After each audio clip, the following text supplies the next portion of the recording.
Morning YouTube. Today's 2 August. Just a quick update of what I got going on in the garden. This is my sage patch. Got some edos going on, small amount of edo. This is my azalea plant, and in the background I got blackberries. This is a large edo plant right here, and I'm gonna move over here to this other side. This is my hosta plant that I germinated from seeds. It's been going 2 years now. And if you notice, it's getting ready to add seed pods. These are seed pods. And over here, I got another small edo going, and right across from it is a big edo patch. And right behind it is my horseradish patch. And right behind that is my small ugar culture patch. And what I have in there is the yellowneck squash. I have 2 of them. And then I have 3 acorn squash, no, correction, 1, 2, 3, 4 acorn squash vines. And you see they vining out. They haven't started producing any acorn squash yet, but they are producing plenty of blossoms for the pollinators to come around. And in this box, I have my carrots going, and I have my Roma tomatoes, and it's surrounded by basils. The basil, for some reason, assists with the growth. It's a companion plant for the tomatoes, and it also keeps the hornworms away. I don't know why it works, but it works. But these are my sweet carrots. I got one side coming in, one side isn't. The creepy crawlers got one side, but that's what you got to work with. And in this box up here, these are my my cantaloupes. I have my Korean melon in here. I have my Minnesota melon in here, and I have my Haley's Best melon in here. And I also have 2 sugar babies in here. But it is lush and green. I'm starting to see a lot of flowers. I haven't seen any female flowers yet, but I'm seeing a lot of males. And in this container right here, I have my zucchini plant. That's the zucchini I just harvested out of here. And I have another 2 getting ready to start up. Plenty of flowers being produced. And this is my other zucchini plant. It hasn't started anything yet. And this plant is only about a week and a half years old. And it is huge, pretty. But over here, I'm loving this. This is my watermelon cucumber box. And this thing had vines everywhere. I cut them all down. Anywhere I saw a fruit, I cut the vine back. So I got a watermelon there, a watermelon here. And before I do that, let me tell you what species I have. So these are yellow, sweet yellow watermelons right here. These here are sugar babies. Some more yellow. Over here I have crimson red. These are crimson red watermelon. And look at all the flowers. These more watermelons are coming. In here I got another crimson red under there hiding out. And let's see, I got a big one in here. See it? That's a sugar baby. And this is another crimson red hanging out.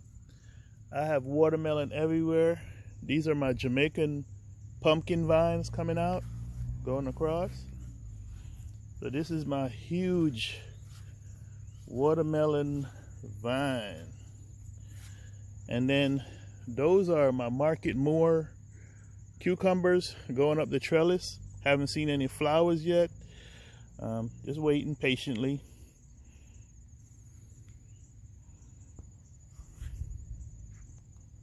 Oh, this is my my bay plant. I harvested the bottom branches, and I harvested the whole bottom branch. I took it completely off and it already started pushing up 5 new branches. and my brown turkey fig. And I started this fig from a cutting, and look how thick it is at the root, and the cutting was way smaller than it, but it's definitely doing it. I'm just now starting to see figs starting to push out, so I'm looking forward to that. These are my experiments this year. These are some loofahs and chayote, and these are my makeshift trellis that I made up, and they're going across the swing, but they are everywhere. Haven't seen any flowers yet, haven't seen anything going on with them yet, but it is beautiful to look at. These are my cherry tomatoes in the ground, just pushing up. And what I like about the cherry tomatoes is they don't need a lot of direct sunlight for them to produce. This is another bunch of seeds that I just dug a hole and threw them, not thinking they would grow, but wanting to see if they would, and they're flourishing. I barely water it. I just let nature do its thing with those. And here goes my hugel mound. And what I have in here is I have Jamaican pumpkins, I have a butternut squash, I have acorn squash, and I have spaghetti squash seeds that I just put all in here. I do not water this hugel mound at all. This is self-watering. Let me rephrase that. Initially, the first week when the seeds were there, I watered it. Since then, I have not watered it. And these were planted 1 July. So this is all the growth since 1 July. They're starting to push out, and they're just in there doing their thing. I just let nature and God provide rain, and it's just doing whatever it's doing. I do no fertilizer, no nothing. What I do is I do occasionally come in there and pull up the weeds. I don't throw the weeds away. Whatever I pull up, I just let it drop, because the leaves are going to give it, not the leaves, but the grass clippings are going to give it nutrients. So these right here, I pull out and I throw them down. So these right here are grass, and grass clippings are packed with nitrogen. So, and I only do it around the edging. I do not go actually inside the mound. So it feeds itself. I don't know how it does it. It's just nature.